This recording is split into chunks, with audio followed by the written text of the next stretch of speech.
दोस्तों, मैं वीरू, आपका ऑनलाइन ट्यूटर। आपका बहुत बहुत स्वागत है इस चैनल पे। आज का टॉपिक है हमारा फ्रांसीसी क्रांति, जो आप ऊपर देख सकते हैं। तो इस फ्रांसीसी क्रांति में हम देखने वाले हैं कि फ्रांस में इस फ्रांसीसी क्रांति के दौरान क्या क्या हुआ और फ्रांसीसी क्रांति के क्या कारण थे, उन सब के बारे में हम पढ़ेंगे। तो चलिए शुरू करते हैं। तो फ्रांसीसी क्रांति जो है वो 14 जुलाई 1789 की सुबह से शुरू हुआ था। सुबह सुबह पेरिस शहर में आतंक का माहौल अचानक छा जाता है। सम्राट ने सेना को शहर में घुसने का आदेश दे दिया था। अफवाह थी कि वहां सेना को नागरिकों को गोलियां चलाने का आदेश देने वाला है। अफवाह ये फैल गया था कि सम्राट जो हैं सेना को नागरिकों पर गोली चलाने के लिए आदेश देने वाले हैं। लगभग 7,000 मर्द और औरतें टाउन हॉल के सामने एकत्र हो जाते हैं और एक जन सेना का निर्माण करने का निर्णय लेते हैं। और इसके साथ साथ राजशाही की समाप्ति के लिए, राजा के शासन की समाप्ति के लिए उन्होंने हथियारों की खोज में अनेकों सरकारी भवनों पर ज़बरदस्ती आक्रमण करके उसमें प्रवेश किए और सैकड़ों लोगों का एक समूह पेरिस नगर के पूर्वी भाग की ओर चल पड़ता है, जहाँ पे बस्तिल का जेल होता है, जो आप नीचे देख सकते हैं। ये बस्तिल का जेल है। तो यहाँ पे वो आते हैं सारे सैकड़ों संख्या में और हथियारों की तलाश में यहाँ पे आते हैं सब के सब। उन्हें लगता है कि अगर यहाँ पे आते हैं तो यहाँ पे काफ़ी हथियार वगैरह मिलेगा, गोला बारूद वगैरह मिल सकता है। और इन्हीं हथियारों और गोला बारूद की तलाश में वो इस पे धावा बोल देता है, इस जेल के ऊपर, बस्तिल की जेल के ऊपर। और वहाँ के जो भी सुरक्षा बल है उनको मार दिया जाता है। और जो बस्तिल का जो कमांडर होता है, बस्तिल की जेल का कमांडर, उनको भी मार दिया जाता है। और वहाँ पे जो भी कैदियाँ होती हैं उनको छुड़ा लिया जाता है। हालांकि कैदी वहाँ पे सिर्फ और सिर्फ 7 होता है। दरअसल ये जो बस्तिल का किला होता है वो लोगों के घृणा का केंद्र होता है। दरअसल जो सम्राट है जिससे भी नाराज़ होता था या जो भी दोषी पाता था उनको इसी किले में, इसी जेल में बंद कर दिया जाता था। तो इसीलिए जो लोग थे फ्रांस के, ये इस जेल से काफ़ी घृणा करते थे, इसलिए इसको ढा दिया जाता है। और अवशेष बाद में जब जो बच जाता है तो उनको उन लोगों को बेच दिया जाता है जो इस ध्वंस को बतौर स्मृति चिन्ह के रूप में संजो के रखना चाहते हैं। तो इस तरह से पूरे फ्रांस में यहाँ पे क्रांतियाँ चल रही होती है। इस घटना के बाद देहाती इलाकों में भी और पेरिस तथा अन्य जो भी देहाती क्षेत्र थे फ्रांस के, उन सब में इसी प्रकार से संघर्ष चल रहा होता है। और एक और चीज़ मैं बताऊं तो अधिकांश जनता है ना, उस समय पावरोटी की जो महंगी कीमत हो गई थी उसके विरोध में काफ़ी प्रदर्शन कर रहे होते हैं। और गांव में किसानों को लगता है कि सम्राट ने कुछ लोगों को हायर किया है उनके फसलों को नष्ट करने के लिए। और इसी के वजह से वो इसके विरोध में जो गांव में जो दुर्ग होते हैं, किले होते हैं, उनको फावरों से तोड़ देते हैं उन किलों को। और धीरे धीरे वहाँ पे फ्रांसीसी क्रांति के दौरान बहुत ज़्यादा संघर्ष बढ़ना चालू हो जाता है। फ्रांसीसी क्रांति के कारण राजा की जो सिंहासन होता है काफ़ी हिल पड़ता है और राजा को भी लगता है कि अब मेरा शासन कुछ समय के लिए ही रह गया है। जो तीसरा वर्ग था, जो करों से काफ़ी परेशान थे, वो अपनी बात रखते हैं कि कर अब सिर्फ तीसरे वर्ग को न देकर बल्कि सभी के ऊपर ये कर थोपा जाना चाहिए। सभी वर्ग है कर देंगे और सामंती व्यवस्था का विरोध कर रहे थे। और राजा जब थर्ड वर्ग की मांगों को पूरा नहीं कर पाया नहीं करना चाह रहा था। तो ऐसे में जो तीसरा वर्ग है नाराज़ होकर और एक नेशनल असेंबली का निर्माण करते हैं, जो संविधान का निर्माण करता है एक फ्रांस का। और ये संविधान का निर्माण करने का यही उद्देश्य होता है कि राजा जो निरंकुश है, अपने शक्तियों का निरंकुशता के रूप में प्रयोग कर रहा है, तो उनके शक्तियों पर अंकुश लगाया जा सके। तो इस तरह से फ्रांसीसी क्रांति के दौरान धीरे धीरे राजशाही जो शासन था वो समाप्त हो रहा होता है और वहाँ पे संवैधानिक राजतंत्र की धीरे धीरे स्थापना होना चालू हो जाता है।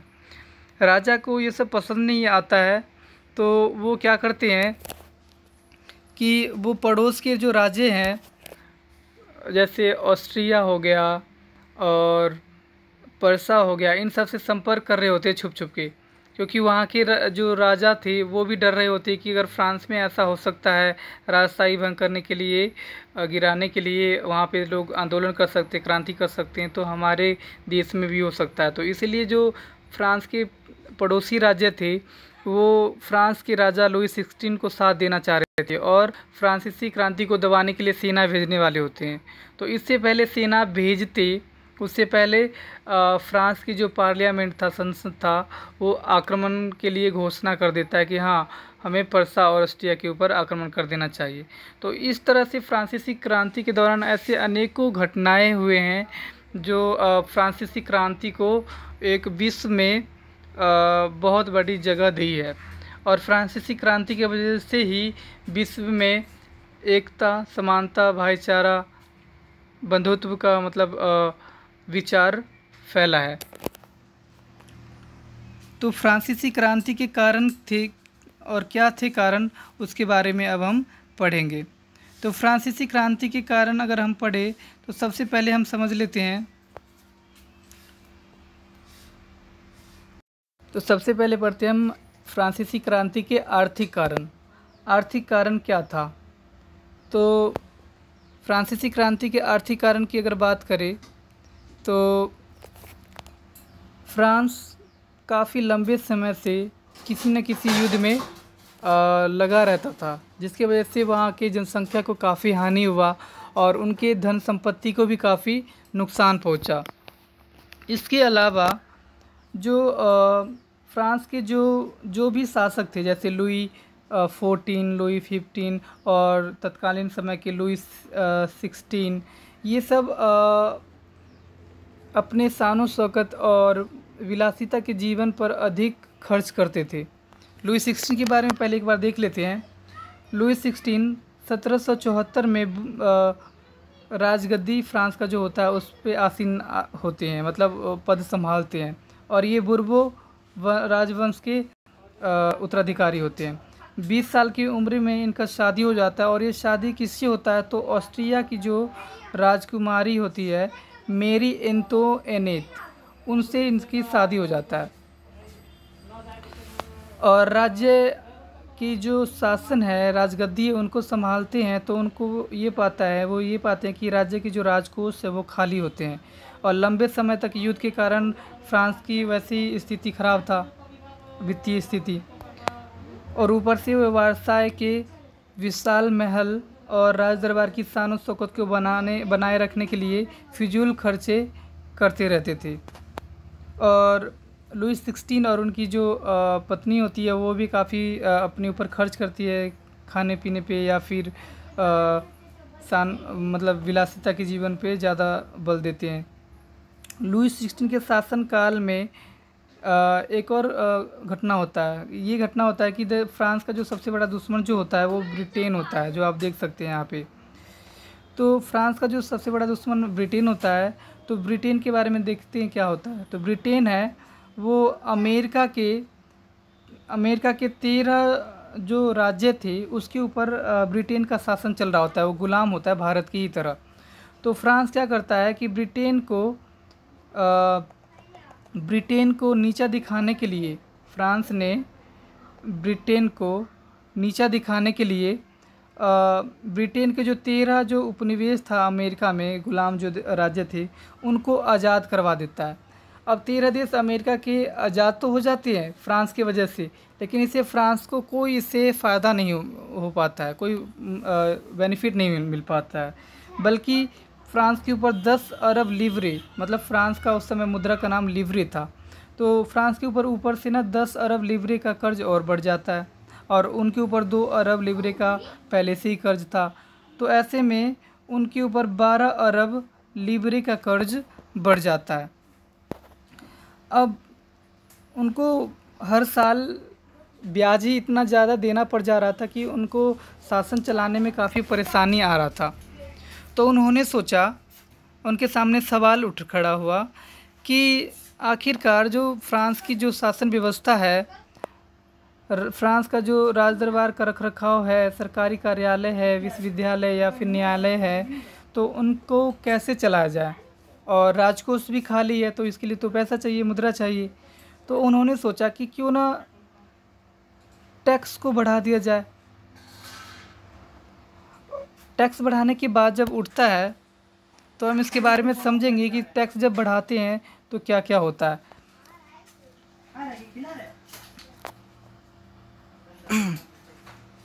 तो आप ये देख सकते हैं,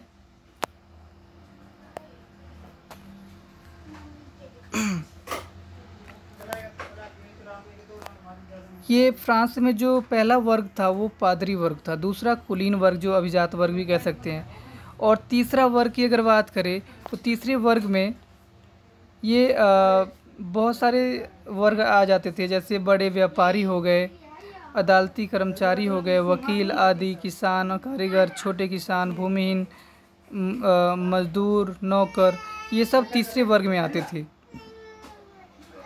और दिलचस्पी की बात ये है कि फ्रांस में जो टैक्स जो देना पड़ रहा था, तो वो टैक्स सिर्फ और सिर्फ तीसरे वर्ग को देना पड़ता था,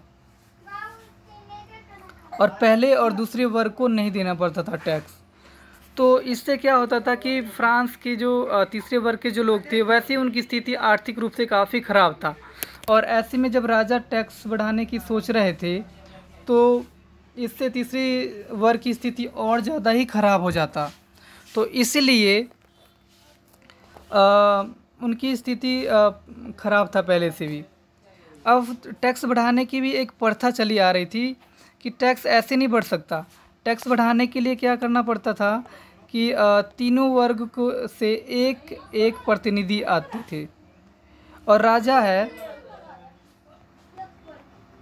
राजा इन तीनों ही वर्ग से पूछता कि क्या हमें टैक्स बढ़ाना चाहिए।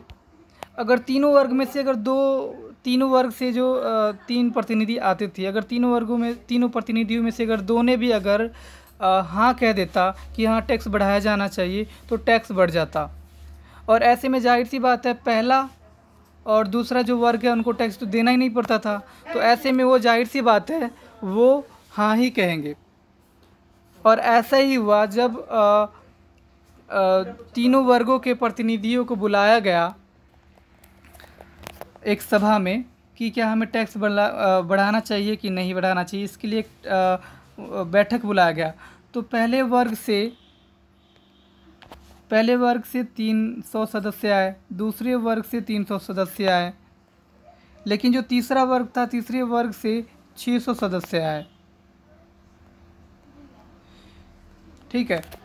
अब क्या हुआ कि पहला और दूसरा वर्ग जो थे, उन दोनों को ही बैठने की व्यवस्था था। जैसे कि ये राजा यहाँ पे बैठे हुए हैं, तो दोनों तरफ से बैठने की व्यवस्था कर दिया गया, किसके लिए? पहला और दूसरा वर्ग के लिए। लेकिन जब तीसरे वर्ग की बारी आया तो उनको खड़ा होना पड़ा इनके पीछे, 300 इधर खड़े हुए, 300 इधर खड़े हुए। तो इस तरह से देखा जाए, जो तीसरे वर्ग था ना, उनके साथ काफ़ी बदसलूकी का सामना करना पड़ रहा था इस बैठक में। और जब तीसरा वर्ग ने ये कहा कि प्रतिनिधियों को जो वोट डालने का अधिकार दिया गया है, इसके बजाय तीनों वर्ग से जो जितने भी प्रतिनिधि आए हैं ना, 300 और यहाँ पे 600, तो सभी को वोट डालने का अधिकार दिया जाना चाहिए कि मतलब हाँ टैक्स बढ़ना चाहिए या नहीं, उन सब से राय ली जानी चाहिए। तो राजा साफ मना कर देते हैं, क्योंकि उन्हें पता होता है कि ये 300 है, ये 300 है, इनमें से अगर कुछ ने भी अगर इनका साथ दे दिया तो ये सब के सब तो टैक्स बढ़ाने से मना ही करेंगे, और इनमें से कुछ ने भी अगर इनके साथ दे दिए तो टैक्स नहीं बढ़ पाएगा। तो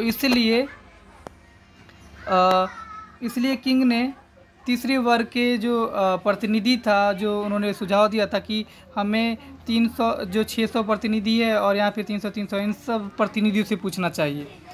तो उन्होंने साफ मना कर दिया और मनमानी ढंग से किंग ने टैक्स बढ़ा दिया और तीसरे वर्ग पे और ज़्यादा टैक्स बढ़ गया। तो इससे क्या होता है कि जो तीसरा वर्ग है वो इस सभा का बहिष्कार करता है। ये जो तीसरा वर्ग है ये इस सभा का बहिष्कार करता है, कहता है कि हम नहीं मानते हैं इस फैसले को, और वो इस सभा से बाहर निकलते हैं और एक खुद का एक नेशनल असेंबली का निर्माण करते हैं। नेशनल असेंबली का निर्माण करते हैं। अब ये नेशनल असेंबली का काम निर्माण क्यों किया गया था, इनका कार्य क्या होगा, तो इन्होंने इसलिए निर्माण किया था ताकि फ्रांस के लिए एक ऐसा संविधान का निर्माण कर सके जो देश का शासन व्यवस्था इस संविधान के अनुसार ही चलेगा और राजा के निरंकुश शक्तियां हैं उसके ऊपर अंकुश लगा जा सके। इसीलिए संविधान सभा का निर्माण किया गया, नेशनल असेंबली का निर्माण किया गया और जल्द ही संविधान का निर्माण भी कर दिया गया। तो आई होप समझ में आ गया होगा कि फ्रांसीसी क्रांति का पहला कारण क्या था और इसी कारण की वजह से कैसे फ्रांसीसी क्रांति चालू हुआ। दूसरा कारण जो हम पढ़ने वाले हैं, दूसरा कारण हम पढ़ेंगे सामाजिक विभाजन। पहला कारण था आर्थिक कारण फ्रांसीसी क्रांति का, और दूसरा जो कारण है दूसरा जो कारण होगा वो होगा सामाजिक विभाजन। समाज को तीन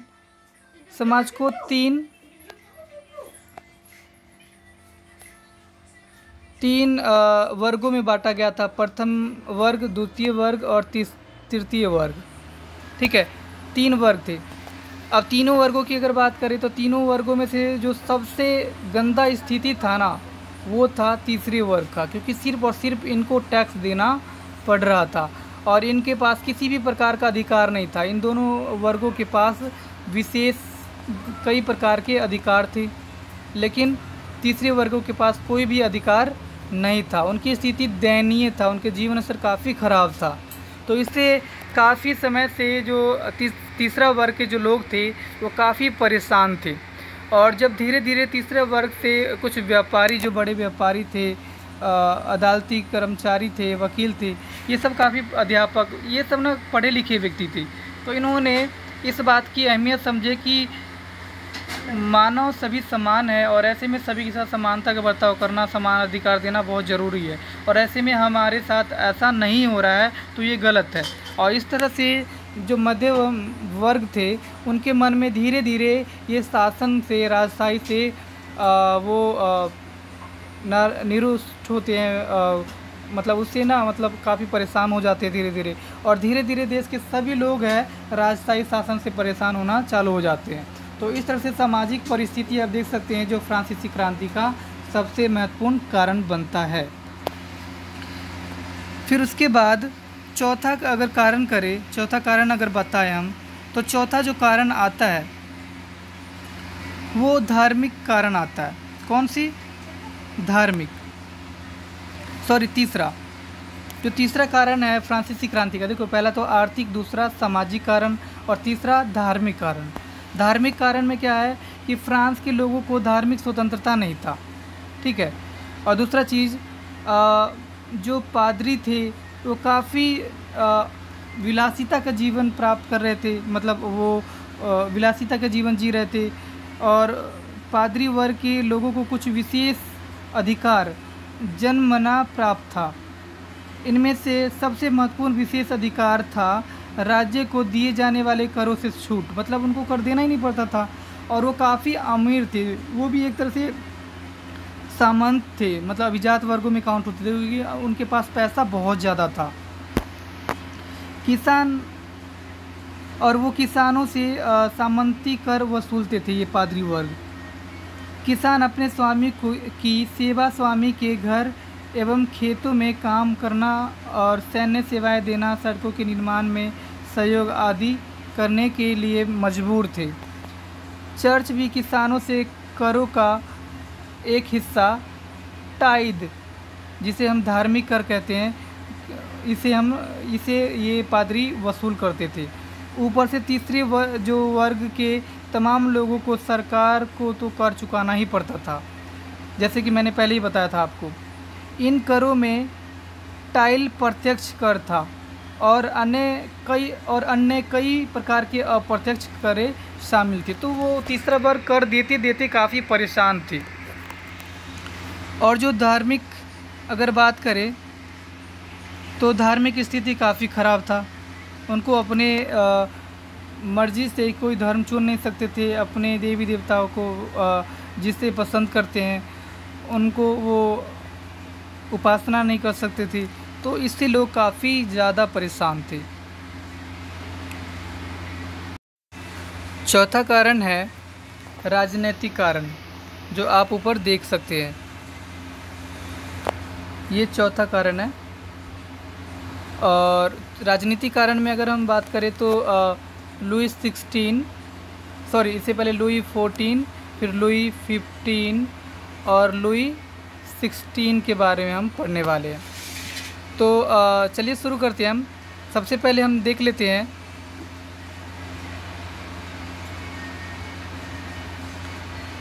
हम लुई 14 के बारे में पढ़ लेते हैं। लुई 14 की अगर बात करें तो ये बहुत ज़्यादा निरंकुश शासक थे। जो लुई 13 जो इनके पिता थे, उनकी मृत्यु के बाद ये लगभग 4 साल के वर्ष में ये राजगद्दी संभाल लेते हैं। और प्रॉपर वे में अगर इसकी बात करें तो 1961 में ये अपने पद को पूरी तरह से धारण करते हैं। और इनका एक कहावत था कि मैं ही राजे हूँ और मेरा शब्द ही नियम है। तो आप जान सकते हैं कि मतलब इनके शासनकाल के दौरान कितना अत्याचारी ये रहे होंगे। दूसरी बात, लुई 14 के समय में कई साल तक मतलब फ्रांस लगातार युद्ध में किसी न किसी रूप में व्यस्त ही रहा, जिससे उनकी जनसंख्या काफ़ी कम हो गया था और आर्थिक हानि काफ़ी होता जा रहा था। अगर दूसरा बात करें हम तो दूसरा जो व्यक्ति आता है वो लुई 15 आते हैं।